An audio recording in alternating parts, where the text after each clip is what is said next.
Video ini ditaja oleh Airenas Malaysia. Dapatkan alternatif menyihatkan seperti susu kuda, unta dan kambing stevia melalui link di bawah.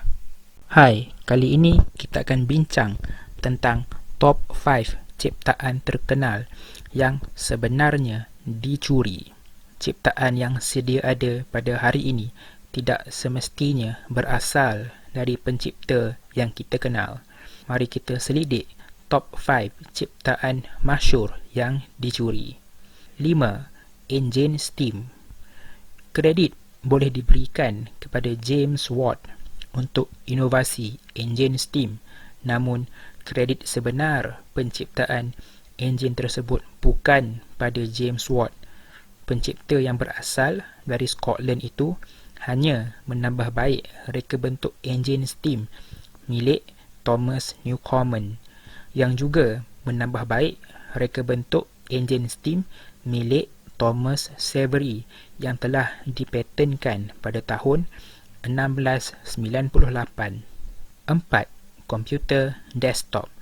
Pada tahun 1985, Microsoft memperkenalkan Windows yang sehingga kini mendominasi pasaran.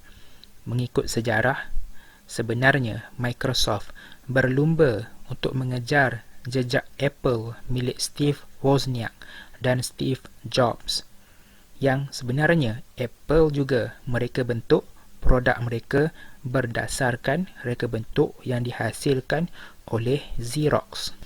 Ini dapat dilihat sewaktu sebelum Microsoft dan Apple masuk ke pasaran, Xerox terlebih dahulu mencipta Xerox Alto mini komputer pada tahun 1973. The Alto dijenamakan sebagai Star pada tahun 1981 dengan harga mencecah $16,595. Namun, Star tidak menerima sambutan. Wozniak dan Jobs kemudian membeli teknologi itu dari Xerox dan menggunakannya untuk reka bentuk Macintosh mereka. 3. Peanut butter. Tidak dapat dinafikan bahawa George Washington Carver merupakan nama besar dalam industri kacang tanah dan mendapat kredit bagi sekitar 300 produk kacang. Namun, beliau bukanlah pencipta peanut butter. Pemilik paten pertama peanut butter dikaitkan dengan Marcellus Gilmore Edson pada tahun 1884 dan masuk 10 tahun kemudian barulah Carver masuk ke dalam industri peanut butter. 2. Teleskop. Galileo Galilei, seorang tokoh yang menggunakan teleskop sehingga dia sering dikreditkan sebagai pencipta teleskop. Pada awal tahun 1600, seorang lelaki Belanda bernama Hans Lippershey mereka bentuk desain awal teleskop, walaupun pada ketika itu namanya bukanlah teleskop. Kemudian, seorang lagi lelaki Belanda yang lain, Jacob Matthews, juga berusaha menfailkan paten. Namun, kedua-dua paten tersebut ditolak kerana dianggap terlalu mudah untuk dihasilkan. Galileo kemudian menambah baik reka bentuk teleskop itu dan berjaya memohon paten atas namanya. 1. Radio. Jadi, siapa sebenarnya yang mencipta radio? Adakah Nikola Tesla?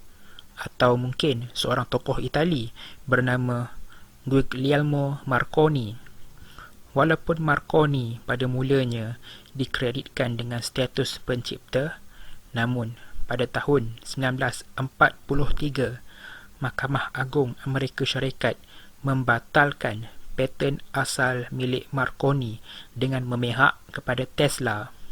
Tapi, ada nama besar lain yang patut kita sebut, iaitu David Edward Hughes. Pencipta Inggeris Amerika ini mungkin tidak mematenkan teknologi radio, tetapi beliau dipercayai membuat penemuan gelombang radio 10 tahun sebelum penemuan bertulis Heinrich Hertz diterbitkan. Walaupun hati anda dicipta, namun tiada siapa yang mahu mencurinya. Tapi jangan risau. Nak tahu satu ciptaan masyhur yang anda tak sampai hati nak curi? Apa kata saya kabarkan pada saudara dan saudari tentang alternatif minuman yang menyihatkan. Tak perlu ternak kuda atau unta, tapi hanya dapatkan susu kuda, unta dan kambing stevia di Arenas Malaysia melalui nombor Instagram dan laman online yang tertera. Maklumat selanjutnya ada di bawah. Bye. Assalamualaikum.